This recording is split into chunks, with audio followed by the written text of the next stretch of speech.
Hi guys, this is presentation 3 in module 4, and we're going to be talking about therapeutic relationships.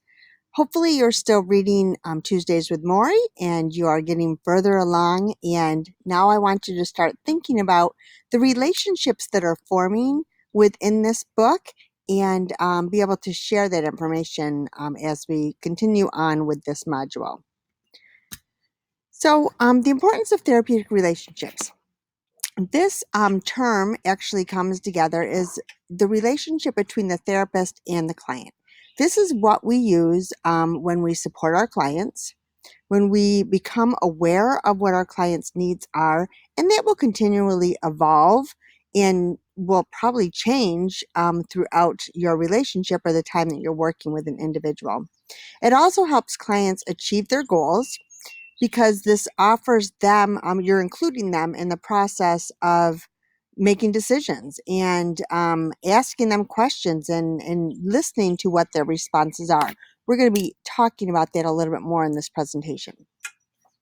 We use technical and interaction skills to promote change, and we maintain that professional relationship. I'm sure that you have all seen a healthcare provider, whether it be a nurse, a physician assistant. What is that relationship that you have with that individual? How much information do they share about themselves, and how much can you share with them? How do they get you to share more about your personal or your medical history so that they can make a better diagnosis or a well-informed diagnosis? That's what we're talking about with a professional relationship. As you graduate from QCA and you become OTs or you become a psychologist or you go out and you do something totally different, you're going to be a professional. And so you're going to be using and maintaining those professional relationships in order to assure that your client gets the best treatment that you can offer. So I have a question here that I'm going to pose. And I just want to know, while working with our clients, why might there be a feeling of loss? Just take a minute and answer that question for me. What are your thoughts on this? While working with a client, why might there be a feeling of loss? You can also maybe think back on an example where you've had a loss and how that might carry with you into your professional career. So there are universal stages of losses. There's actually 5 of them. This is well known across the profession. So if you are a psychology major or a physician or a nurse or going to be an OT or a PT, these are universal stages of losses that every individual goes through. Now, they don't always go in order and they can often be revisited, but these are the stages that an individual will go through. The first one that we're going to talk about is denial. These do go sequentially as well. The first is denial. This is really having you're unable to handle reality. You're trying to figure out what happened. You're not really sure what to do with this. You have extreme feelings of being overwhelmed. Not really sure know where to start. This generally goes. An individual is able to go through this stage pretty quickly because reality sets in, unfortunately. And so then that comes to the next step. The next step that an individual will encompass or deal with is anger. Now that client's facing reality, saying, why did this happen? How did this happen? Why is this happening now? Why is this happening to me? This is not fair. These are often statements that an individual states, and this is because they're dealing with their anger. This now shows from a professional point of view that the person has now passed the denial step and now they're into anger. Hopefully, again, this doesn't last long, and the person can then go into the next stages of loss. But they can also revisit this as times come up and they may become angry again. For an example, okay, you have a loss of a best friend, we'll say, and you are initially in denial. Then you become angry. Why did this happen? I can't go shopping with this person. I can't call them. I can't text them on the phone. I'm no longer able to Snapchat with them. I'm not able to hear their voice. And so you get angry and you try to figure out why this happened. As you continue through these stages of loss, hopefully you're going to get to that point of acceptance, but that doesn't mean there's something that might trigger that anger to come back up again. Maybe it's a trip that you planned and now you're not able to go with that person on this trip. You might become angry again, but hopefully you'll get through that stage pretty quickly and go into the next levels of loss or stages of loss. The third area is bargaining. This is what if? What if this person now, after my best friend has passed away, how can I provide hope that life will still go on? It's kind of that bargaining phase. This is something that we often do throughout our lifetime when we're dealing with loss. The next area is depression. This is when reality sinks in. You might feel that you have a loss of appetite. You might not sleep very well. This is very normal after loss. This step in the process of the stages can sometimes happen fairly quickly. If the individual goes through 1, 2, and 3, pretty quickly they can get into the depression stage. They may stay there longer than even the other 3 areas combined. This is now where they're starting to go into the bargaining phase, like, well, what if I do it this way? How am I going to get over this feeling of loss or this feeling of depression? Now, there's some individuals that feel like if I stay busy, everything will be okay and I don't have to think about it. Okay. That's not really dealing with the depression. This is a normal state to have after a loss, and a person really has to get through this in order to get to the next step of acceptance. I know individuals that stay at this stage for years and years and years. They may get over it and accept it, but they still can't get on with their life. And then I know other individuals that go through it quicker and they get to that level of acceptance and they can go on to their life. I'm sure that you have some experiences that you can think of as well. The final step is acceptance. This does not mean the client is okay with the scenario, but they've now learned to move on. They understand that this loss has happened. It's not going to get back. And what am I going to do? Because I have to continue to live. I have to continue to go on with life. Now, we talked about loss in terms of having somebody you love that has passed on or passed away, but this could also be a loss that might have occurred following a car accident or a health scare or a health condition. And maybe they've lost function in their body. Maybe they've lost the function of sight or the function of being able to drive. So all of these losses, a person goes through these same stages. Okay, so kind of already talked about clients may go through some of them. They may revisit stages or they may go through all stages. As a therapist, and this is what I really want to talk about, this is how a therapeutic relationship can begin to blossom. We have to recognize the stage of loss that our patients or our clients are in. We have to provide the appropriate support without belittling them, without hand-holding, without enabling them, but we have to provide support. We have to encourage healthy coping skills. This is what we do as therapists. And we have to help them identify what coping skills will work best for them. We identify changes in communication and behavior. We assist them in working through the stages so that they don't get stuck in one area.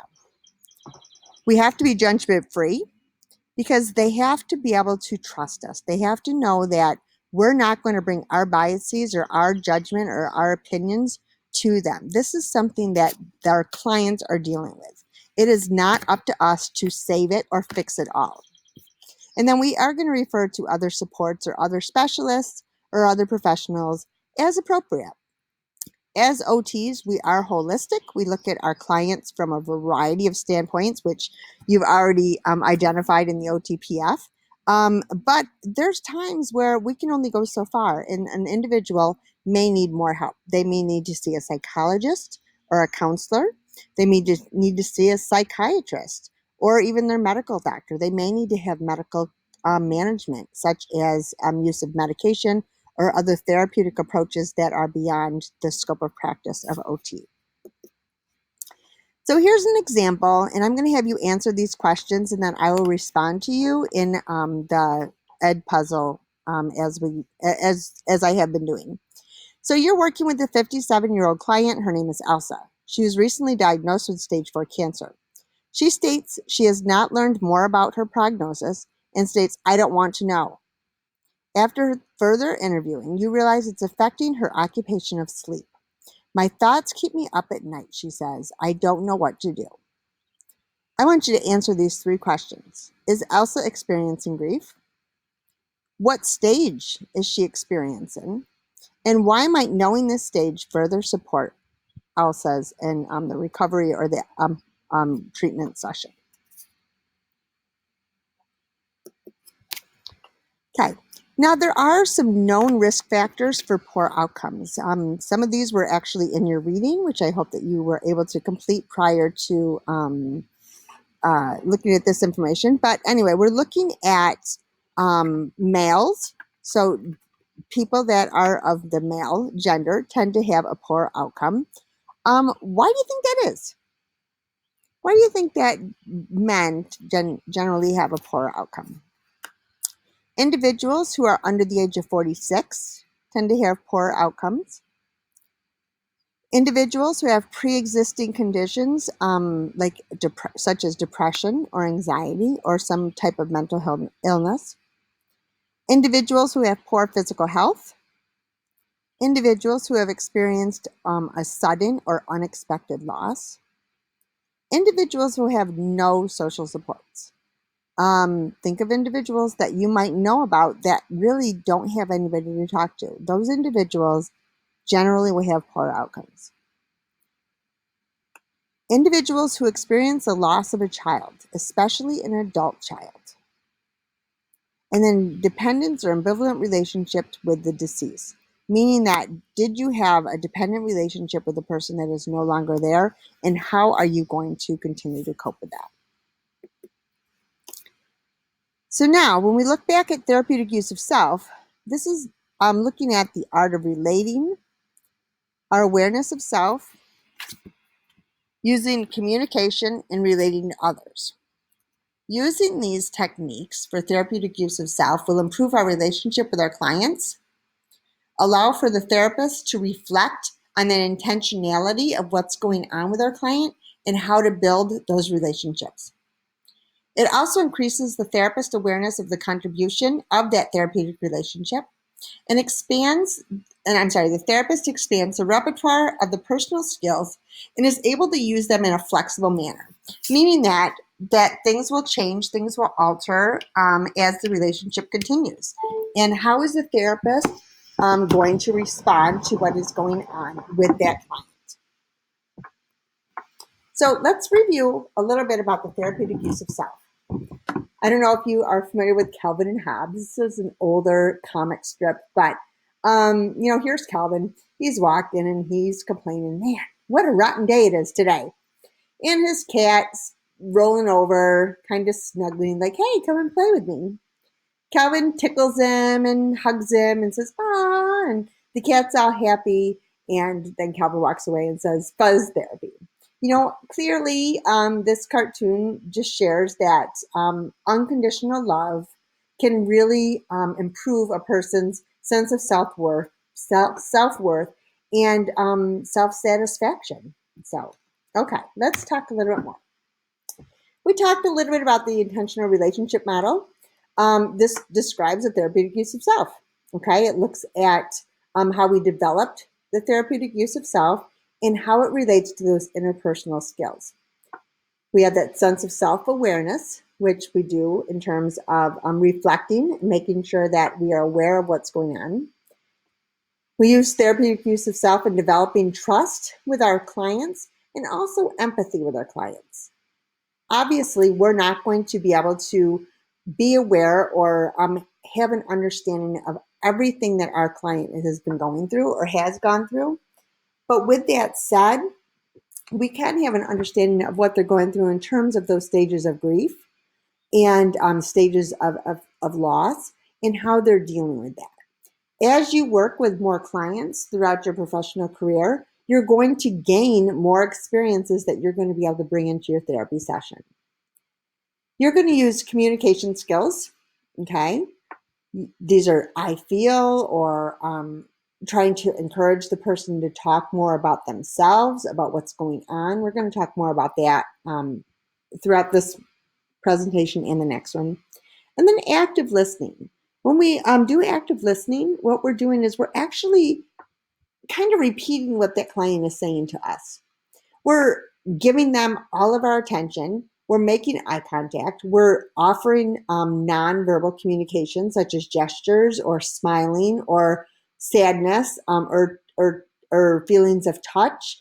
We're not standoffish. We're not standing with our arms tight together or avoiding their eye contact or taking a text message or whatever. So we're really using those active listening skills. As therapists, we need to be aware of the interactions that we have with our client. We also have to be aware of when to change gears. So when we're using therapeutic use of self techniques, we have to understand when we might have to make those changes, dependent on what our client's responses are. So there's 4 variables in the importance of the OT process, okay? We're going to talk more about the OT process in Module 5, but the OT process includes the client, includes the therapist, includes the therapist's response to that interprofessional relationship, and the client's areas of occupation. Okay, so let's think about that again. It includes us as the therapist, the OT. It includes our client, Elsa, we'll say for an example, okay? It looks at Elsa's response to that interpersonal relationship, and also what are Elsa's occupational performance patterns that she's dealing with, okay? So that's what we're talking about with that. So the IRM, this is kind of just reviewing. I'm not going to spend a lot of time here, but remember, we have those interprofessional skills. Then we have to identify what is the therapeutic mode. This is understanding the therapist's personality. It's based upon the client's personality and needs. I'm sure you have many friends and you all have different personalities, and you took a personality quiz, right? So you now have a better understanding about what your personality is. This is what we talk about with therapeutic mode. How do you use your personality in order to encourage or motivate or be there for your client? Then you have the encouraging mode. This is instilling hope and courage. This is being the cheerleader. Rah, rah, rah. Come on, you can do this. But understanding how much cheerleading you need to do and how much that client will accept from you. Then you have the collaborating mode. This is very client-centered. It takes 2 people. But you have to think of the client not as just your individual patient, but also the client's family or the client's loved ones or the client's friends that are going to be involved in that person's care. It's client-centered. You have to collaborate in order to give and take. Make sure that they're understanding what you're explaining and understand that, make sure you understand what they're explaining. So it goes both ways. This also will then promote client empowerment. This means that now the client has a say. The client has a vision and can create goals of where they want to go and how fast they want to get there. The next is advocating. This is understanding the disability and also providing access to various resources. Let's go on the example that somebody had was in a motor vehicle accident. Okay, we'll say Jimmy John was in a motor vehicle accident delivering subs, and he was out and he hit his head, and now he has a concussion. Okay, we have to explain to Jimmy John what a concussion is. We have to understand ourselves what a concussion is so that we can explain it to the best of our ability to Jimmy John so that when he asks questions, we're able to respond appropriately.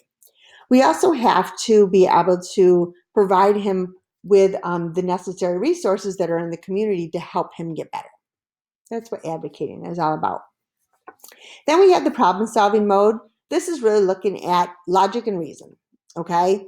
If this isn't going to happen the way you want it to, how can we change it? What steps or what um, tasks need to be implemented in order to get the job done? This happens if somebody, say somebody's had a stroke. Okay. We call it a cerebral vascular accident. Layman's terms is a stroke. They have right-sided weakness, and they're not able to complete tasks that they once were able to. Okay, they're right-hand dominant, or he or she is right-hand dominant. Think about now, if you didn't have use of the right side of your arm, or the right side, your right side of your body, your arm and leg, how would that impact your ability to get dressed? How would that impact your ability to get in and out of bed? How would that impact your ability to make yourself a sandwich when you get hungry at lunchtime? What happens as an OT is we're going to start problem solving. We're going to say, okay, yes, you don't have use of that right side of your body, but how can we overcome this? What can we put in place in order to make you or help you be able to do these tasks? Then we have the empathizing mode. This is understanding the client, adjusting our responses to the needs that the client really is expecting to hear. We have to remember, though, that we're not, and as I mentioned before, it's not belittling and we're not sympathizing with them because we ultimately want them to get better. So we have to meet them where they're at and try to get them to move through those stages of loss. And the last step here is that instructing mode. So we're educating our clients on various topics, how to do the tasks, what adaptive equipment or what modifications might need to be in place in order to do the task, and then what is that rationale for the proposed outcome. So I hope that you understand these a little bit better. I didn't really talk a lot about the interpersonal skills because we've been talking about that throughout this presentation, but if you have more questions, please let me know, but they are kind of there. Let's keep going. Okay, so from the intentional relationship model from the client, we're looking at what are those clients, what's a client's personality like? Okay, we have to think about that. So I don't know how many of you, here's a picture of I think she's probably a nurse's aide, but watching somebody in the shower. I don't know if any of you had had the experience to watch somebody that you do not know, or be with that individual where they're dressing themselves and you do not know who they are. Think about that. You know, what do you have to share about amongst yourself, and how are you going to make sure that that client feels comfortable with you? You have to look at this from the client's perspective. They want to have modesty. They want to have respect. They want to look to you as the professional to help them get through these steps of dressing or bathing easier. You know, maybe they've had, like we were talking about before, if you've had a stroke, how are they able to dress or bathe themselves again? So we're looking at situational characteristics such as responding to the therapy or the therapist.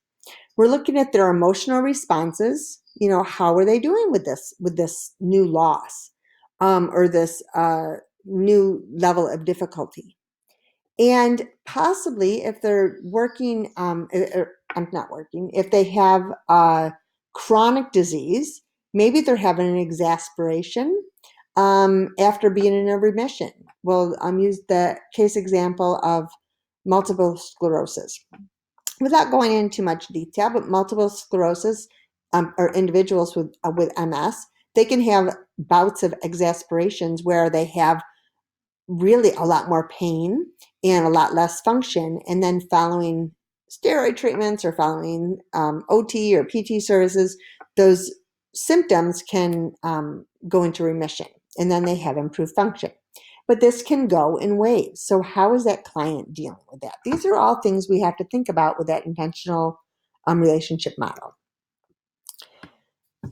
A couple of interpersonal events that we have to think about is that communication. How much is our client able to hear what we're communicating? Okay, looking at this picture here on the side, there's two individuals that are walking this gentleman. It looks like they're in a hospital room. If you notice, you'll see he has a tube going into his throat, so he's on at least some oxygen or possibly a ventilator. He has a lot of wires going in there, so he's receiving intravenous fluids for some reason.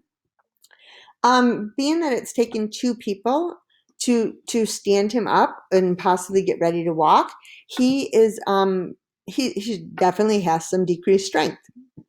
So when he's working so hard to stand, that's not the time for a therapist to then be communicating with him. That individual is spending all amounts of their efforts and energy in just standing. So we have to know when to communicate and how much to communicate at that time. Okay. Now, there's times where an individual, you're going to have to talk to them when they're standing, but you want to keep it short and sweet. Okay. So just remembering how to communicate and when to communicate. You want to look at the interaction. This person could be fearful. How are you going to reassure them that you got it and that they're going to be okay? How are you going to reassure them that they're going to continue to be breathing and they're not going to lose their breath and the tubes aren't going to fall off? So we have to look and kind of read the cues of the client from nonverbal communication as well as what they're saying. We have to process the task, breaking it down, explaining to that individual what you're going to be doing. We often do this through chunking information into smaller components so that the client is able to better grasp them. And then also just looking at general circumstances in the area. What's going on in the environment, what's going on, how many people are in the room, how much equipment is in the room, what time of day is it, do they have to go to the bathroom? So lots of general circumstances that we consider. Then the last part of this is looking at the occupation. So this is looking at that therapeutic mechanism by which the client achieves or returns to health and well-being. Without a trusting relationship, so that without that relationship between the therapist and the client may not be engaged in the occupational therapy process. So we have to think about that. Have you ever been with a physician or in a healthcare relationship that you didn't really trust the individual? How did you respond to that? Or did you just decide I need to get somebody else? How could you make sure that you don't have your client feeling that you don't trust them or that they can't trust you? Okay. So developing therapeutic use of self principles. So we want to develop trust. We're going to do this by following through. We say we're going to do something, we want to make sure we follow through. We're going to be there at 10 o'clock, make sure we're there at 10 o'clock. We're going to bring a glass of ice chips when we come back to the room, bring a glass of ice chips when you come back to the room. Make sure that whatever you say, you follow through. You want to speak clearly and use clear language. You want to discuss the process and planning in private. You want to be on time. As I just mentioned before, if you say you're going to be there at a certain time, be there at a certain time. You want to be honest. You want to address issues that the client has. So make sure that you're asking them. We are a client-centered profession. Ask them what's going on. Ask them how you can help them. And you want to make sure you can address those issues. And then put the client first. You want to develop empathy. You can do this by reading stories about others going through significant life events. You want to participate in activities of other cultures. You can interview others to try to see things through their lens. And you can watch movies depicting stories of persons with loss, trauma, etc. If you haven't had a lot of these experiences, there's a lot of movies out there. There's a lot of books out there. We, in the OT curriculum or OT division, we bring forth a lot of stories when we work with our students. Most of us in the OT division still work as occupational therapists, and so we will be bringing stories into the classrooms all the time. So that will help you continue to grow in those empathy, understanding skills.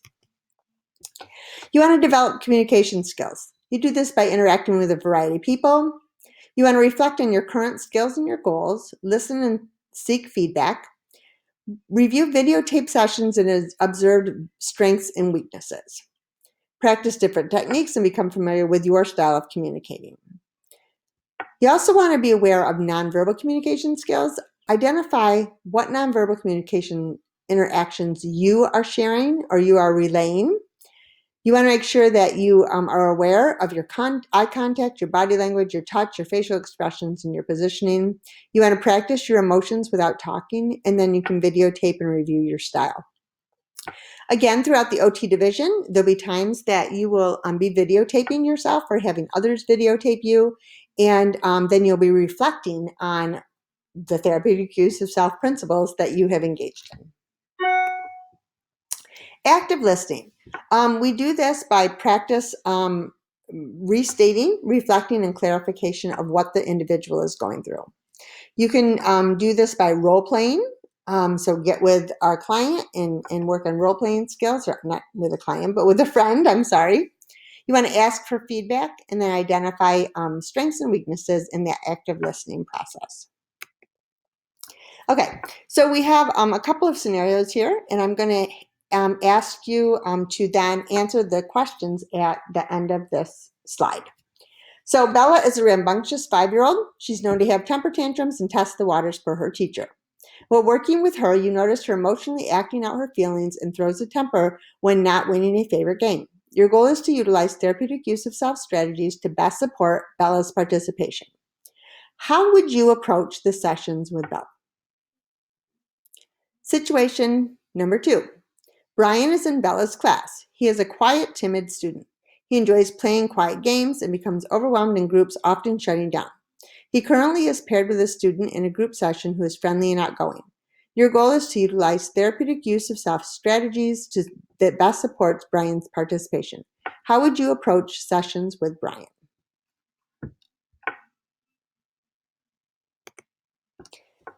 Next situation. You arrive at work and one of your clients is going through your desk. How do you respond? I'm going to have you answer this question using therapeutic use of self principles.